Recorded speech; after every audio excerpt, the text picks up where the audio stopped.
Nós temos aí uma quantidade enorme de temas da maior importância. A senadora Gleisi acabou de fazer um discurso muito forte sobre um dos temas que o Senado começa a discutir, que é essa PEC que limita por 20 anos os gastos públicos num país que ainda está vivendo uma explícita desigualdade e extremas dificuldades, apesar dos avanços que tivemos nos últimos anos, mas isso pretendo, obviamente, tratar num outro momento, porque estamos iniciando esse debate nesta semana. Queria e vim à tribuna para relatar minha participação na COP22.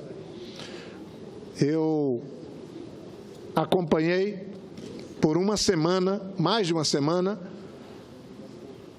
os debates, as atividades, fiz participação em mesa redonda, fiz palestra e modestamente, sem falsa modéstia, pude viver intensamente essa COP que ela já vem trazendo um desafio para o mundo. O ano passado foi feito o Acordo de Paris, visando limitar o aquecimento global, limitar as emissões para que elas não levem a uma alteração na temperatura média do planeta em 1,5 graus.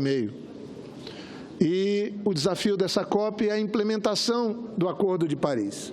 É algo completamente novo, difícil, complexo, porque essa é uma questão que diz respeito a todos os habitantes do planeta.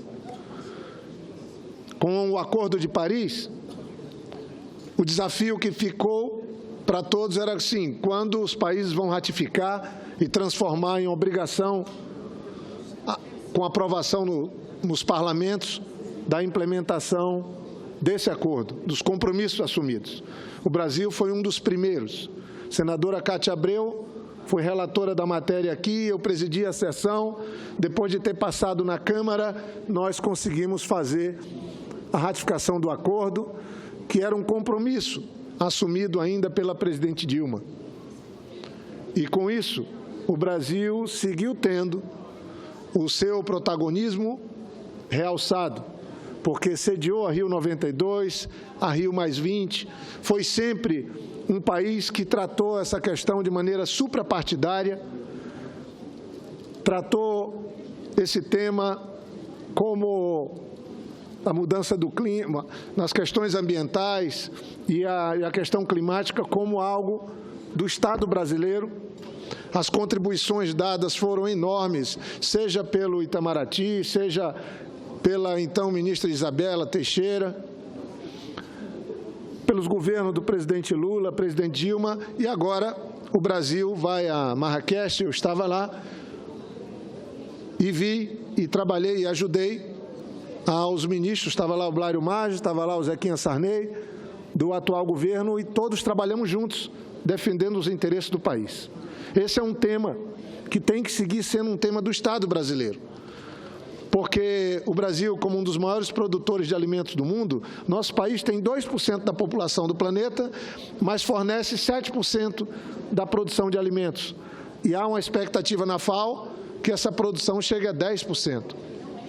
Lá na COP, pude ajudar a restabelecer um diálogo que, para mim, é fundamental entre sociedade civil, organizações não governamentais, organizações da sociedade, empresariais, com o governo, com o parlamento, acompanhado do senador Fernando Bezerra, da senadora Vanessa Graziotin e da senadora Lídice da Mata.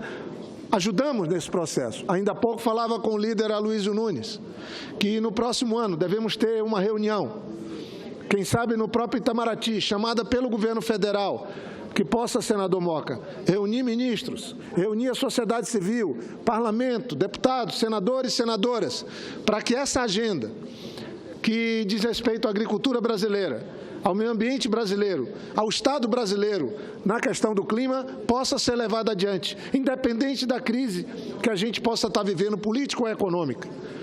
E acho que Essa é uma expectativa importante.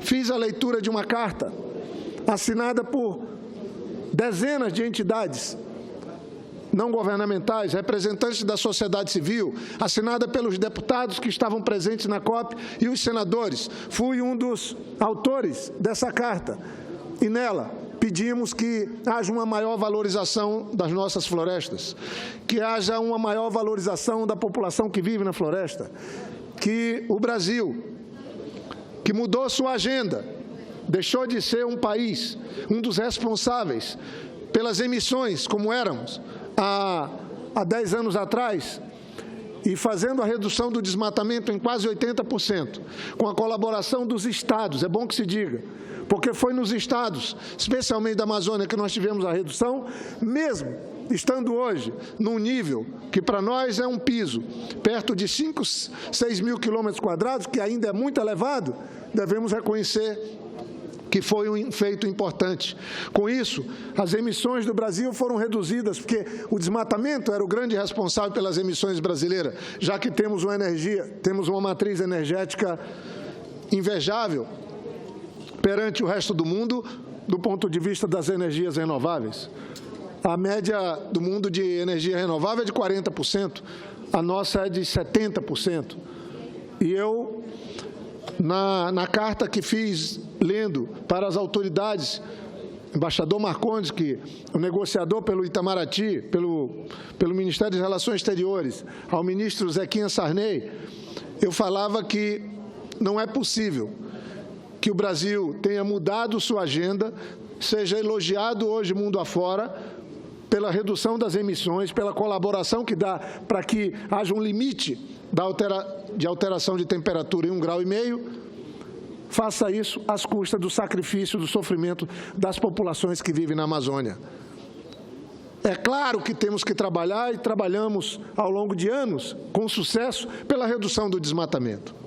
Mas temos que saber que, no caso de populações tradicionais, isso significa também que você está limitando atividades econômicas e criando dificuldades sociais para as populações que estavam e que são dependentes da supressão de floresta, de vegetação, para poder desenvolver sua atividade agropecuária. É óbvio. E quem paga esse custo? Daí a importância do Brasil abrir espaço para fazer uma revisão também no seu posicionamento.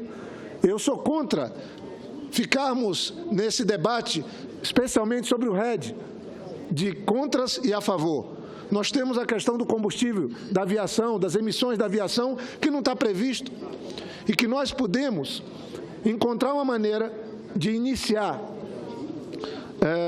a implementação de propostas que possam fazer com que a valorização da floresta, a transformação da floresta num ativo econômico, implique em imediata melhoria da condição econômica das populações que vivem na Amazônia.